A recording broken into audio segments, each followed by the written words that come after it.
Le département, premier partenaire du sport en Sarthe.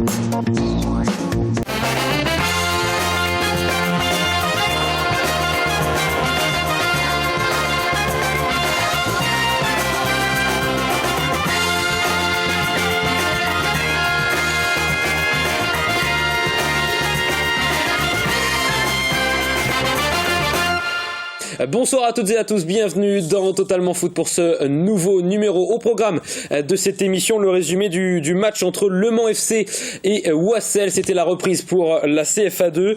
Résumé, réaction et analyse de ce match. En deuxième partie d'émission, on verra également les résultats de La Flèche et de Sablé FC qui jouaient contre Vertou. Vous verrez également un résumé de ce match. On parlera de la DH avec deux matchs en retard avec le SA Mamers et le JS Coulennes qui jouait ce dimanche. Le retour du Flash Info, puis on parlera en fin d'émission de Morgan Sanson, l'ex-footballeur, l'ex-joueur Manceau qui est désormais à Montpellier et qui en partance pour Marseille. On l'annonce aujourd'hui pour l'Olympique de Marseille. On parlera également de la CAN 2017. Évidemment, c'est parti, vous le savez, avec des Manceaux, Cédric Mensa notamment, le gardien du Mans FC, et puis des anciens Manceaux qui sont aujourd'hui à la Coupe d'Afrique des Nations. Qui compose cette émission ce soir, Maxime Bonhomé. Bonsoir. Bonsoir. Bonsoir à Charlie Briand. Bonsoir. Et bonsoir enfin à Valentin Mauduit. Bonsoir.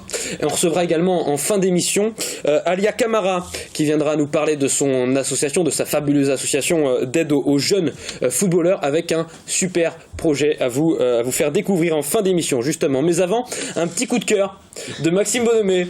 Ouais, dites-nous tout. Un coup de cœur sur un coup de gueule. Un coup de gueule, oui, plutôt un coup de gueule. Non, un coup de cœur sur un coup de gueule qu'ont fait les supporters marseillais. C'était hier lors du match à Monaco avec une banderole en l'honneur, on va dire, de Didier Drogba. Alors on peut pas, enfin moi j'arrive pas à voir d'ici, mais en tout cas ils disent notamment que ça sert à rien de revenir au club, qu'on n'a pas forcément besoin de lui, chose qui est vraie, et qu'ils en ont un petit peu marre que Didier Drogba dise ah oui, l'amour du maillot, Marseille qui m'a tant donné. Bon, il est resté qu'une saison quand même. Est-ce qu'on peut revoir la photo également pour lire? Je crois que les supporters marseillais disent que Drogba gagne en un mois ce que eux ne peuvent pas gagner en toute une vie. C'est vrai en plus. Il se fait du blé. Il a raison maintenant qu'il arrête de dire tout le temps ah oui tiens je vais revenir à l'OM tout le temps comme ça. Au bout d'un moment c'est chiant de se dire ah oui tiens c'est l'amour du maillot. Un jour je reviendrai ici au club. Alors bon, dès que tu le dis une fois et que tu le fais, bon bah oui ok pas de souci. Mais bon, dès que tu le dis chaque année, même chaque mercato, j'ai l'impression d'entendre depuis 2010, été comme hiver, Drogba va revenir. Donc vous êtes d'accord avec les supporters à Marseille sur cette banderole? Sûr. Mais voilà, mais c'est pas parce que c'est un ancien Manceau, il est stupide, Didier Drogba, c'est tout. Mais c'est quand même assez virulent cette banderole quand même. Il y a un grand joueur qui peut revenir à l'Olympique de Marseille, l'Olympique de Marseille qui recherche des grands joueurs d'ailleurs en ce moment. Il a 40. Bon bah à ce moment-là, on espère que Ronaldo il va signer au Mans, mais Ronaldo le brésilien, enfin c'est pareil. C'est pas parce que ce joueur-là, ils sont durs, pleureuse. On a le mot pleureuse sur une banderole. Didier Drogba qui est quand même la star de l'Olympique de Marseille. Mais il est resté un an à Marseille. Oui, mais vous avez vu le phénomène que ça a été en oui, c'est le phénomène que ça a été, mais oui, mais il est resté. Vous êtes d'accord, messieurs, avec cette banderole?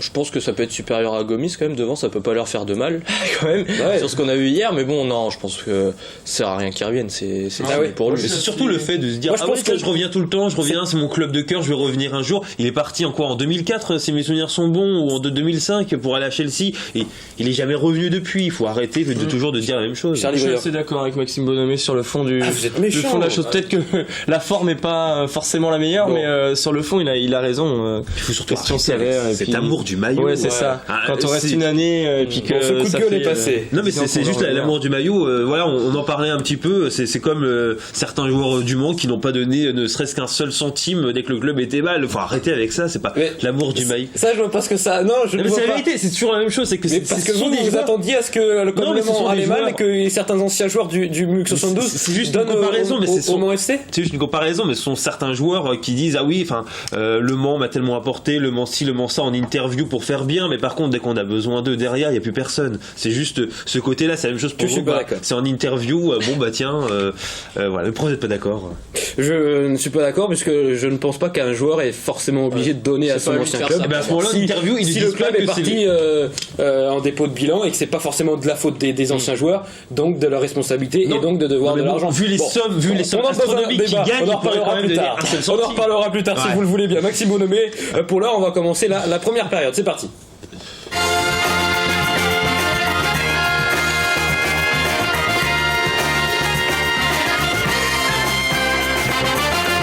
Oh, qu'elle s'annonce bien cette émission, je vous le dis, je le sens.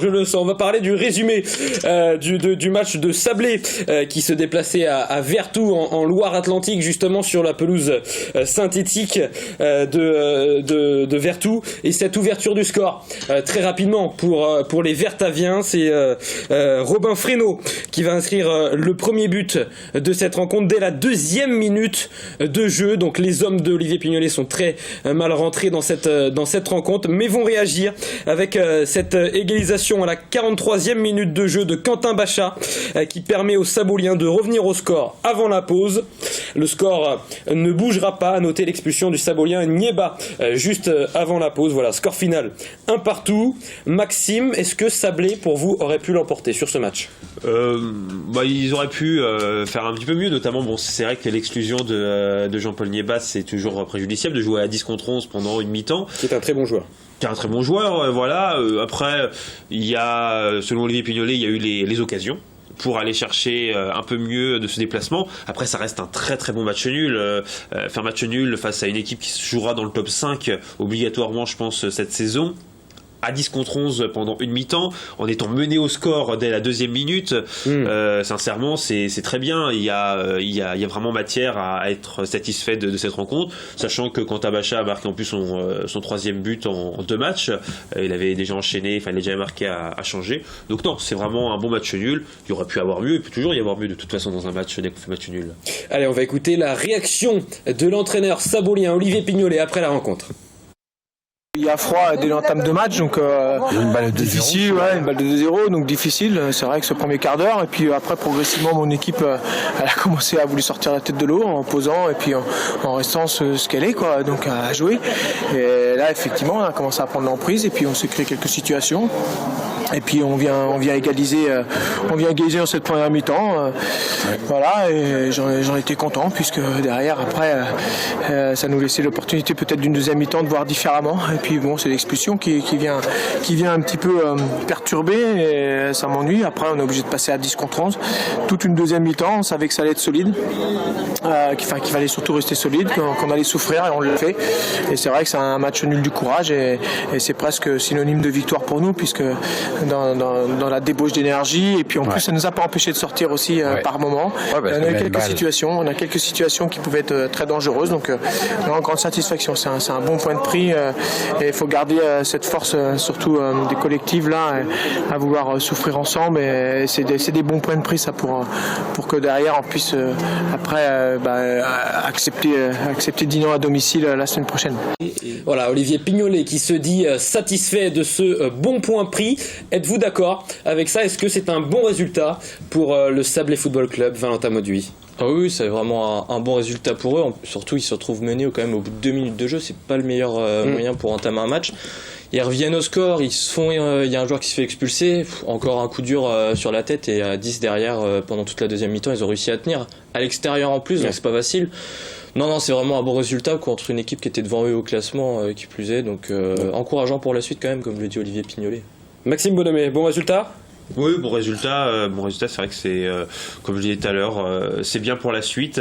En plus, Olivier Pignolet commence un petit peu à changer, alors pas changer forcément d'avis, mais son dispositif change un petit peu. Il était assez régulièrement en 4-3-3, ou même 4-1-2-1-2, voilà, on va dire ça comme ça, si on vraiment veut séparer chaque ligne. Maintenant, il passe dans un 4-2-3-1, même s'il n'y a pas vraiment de joueurs qui sont ailiers, parce que dès qu'on regarde comme ça, à part peut-être le petit Florian Robert qui peut jouer ailier, mais sinon il a mis Karchi sur l'autre côté, et puis De Roire qui est un peu un électron libre. C'est assez intéressant d'avoir ce système-là avec Bachat seul en pointe, parce que ça permet de changer un petit peu. À suivre. Maintenant, il manque des ailiers peut-être à cette équipe. Charlie Briand, bon résultat?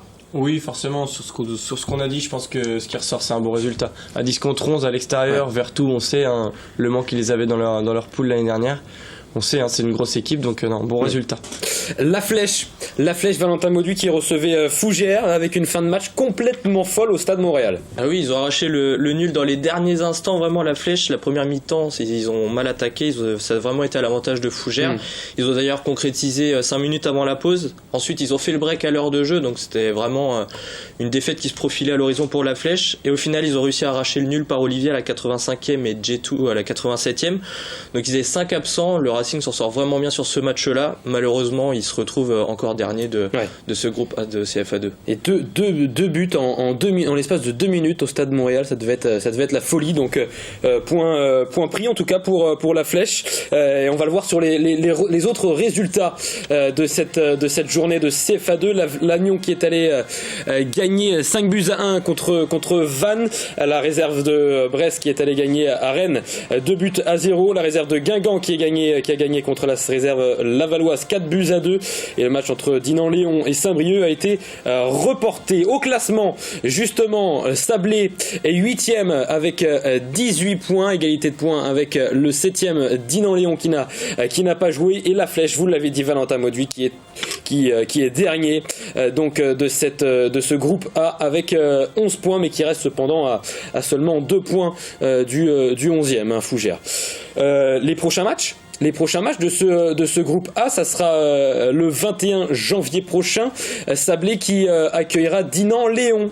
Justement, match important pour les Saboliens. La Flèche qui se déplacera chez nos voisins angevins pour jouer contre la réserve du club pro. Donc, petit pronostic, messieurs, sur Sablé sur Sarthe contre Dinan-Léon. Maxime Bonhomé? Pour poursuivre la bonne série, victoire de Sablé. Victoire de Sablé. Pareil. Victoire de Sablé. C'est vrai. On n'est pas chauvin dans cette émission. C'est ça qui est bien. 8-0. C'est ça qui est intéressant. Résultat des ADH. Charlie Briand, 2 matchs en retard se jouer. Vous n'avez pas joué ce week-end? Ou peut-être en amical, non? Oui, en amical. En amical. Contre qui? Contre Rouillon. C'est vrai? Vous connaissez bien. Ah, je connais bien Rouillon. Ouais, bon, malheureusement pour vous, on a gagné 7-2. Donc, 7-2. Voilà, ça fait mal. C'est qu'un match amical, c'était rien d'important. On va les revoir justement, ces résultats. La régie, voilà, 2 matchs se jouaient, c'était des matchs en retard, et Coulennes qui a fait match nul, 1-1 à domicile face à Bonchamp, et Mamers pour le match, la grosse affiche de cette journée. Mamers qui a fait match nul contre le Stade Mayenne.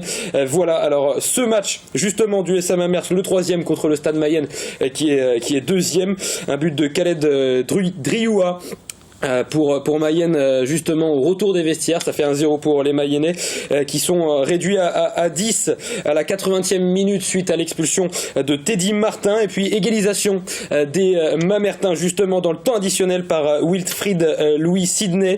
Les Mayennais finiront même à 9 après une 2e expulsion. Les 2 prétendants à la montée se quittent sur ce score de parité. On va écouter Guillaume Berthelot, l'entraîneur du SA Mamers, après la rencontre.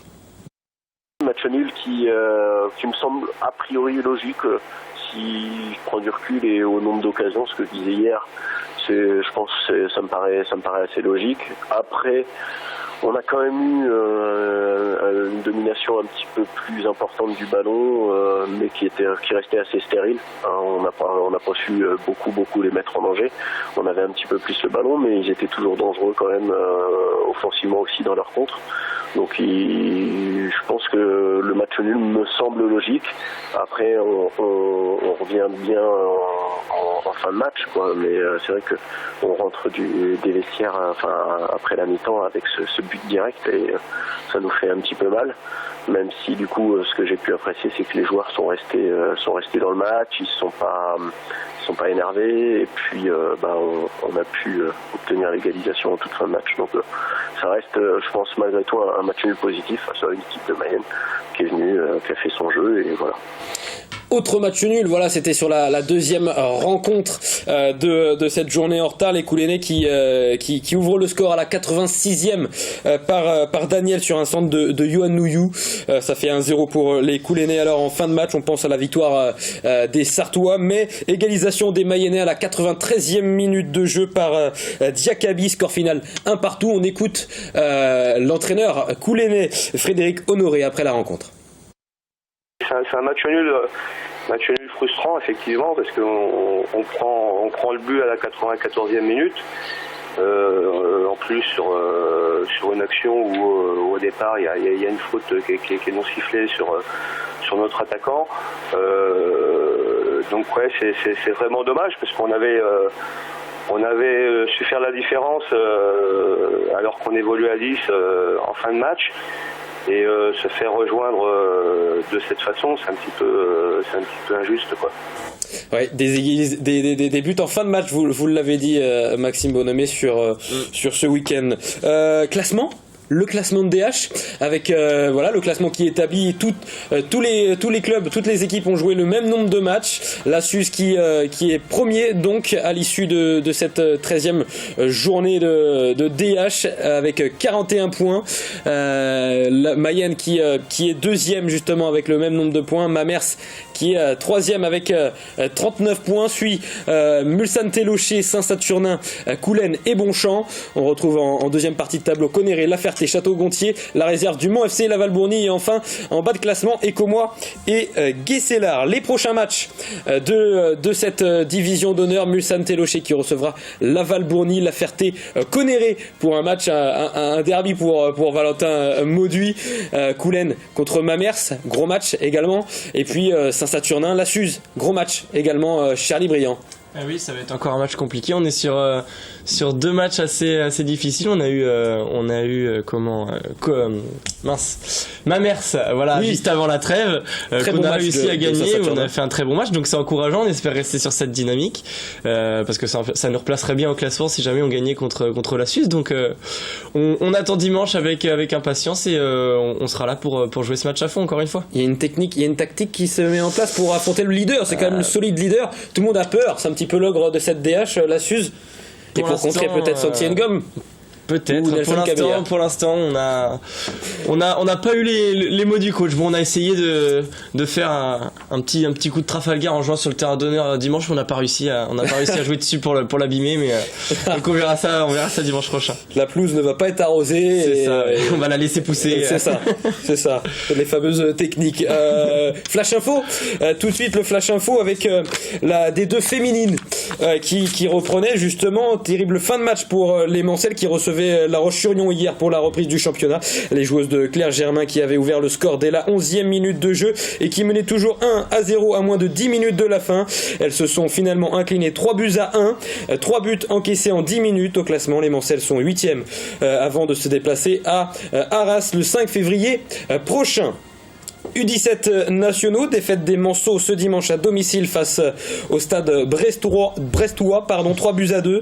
Le match des Saboliens face à Avranches a été reporté. Le Mans FC est 8e au classement. Sablé est toujours dernier mais compte donc un match de retard. U19 nationaux, les hommes de Johan Forprier éliminés la semaine dernière en Gambardella par le stade Malherbe de Caen se déplacer à Bayonne et le moins qu'on puisse dire c'est qu'ils n'ont pas fait le voyage pour rien. Victoire 8-1 face à un prétendant au maintien. À noter le doublé de Boueny et de Corentin Guillet. Le Mans FC est 11e au classement et premier non relégable. Voilà, c'est la fin de cette première partie d'émission. On se rejoint tout de suite après une courte page de publicité pour la deuxième partie de cette émission. On parlera du match Le Mans FC contre Wassel. À tout de suite.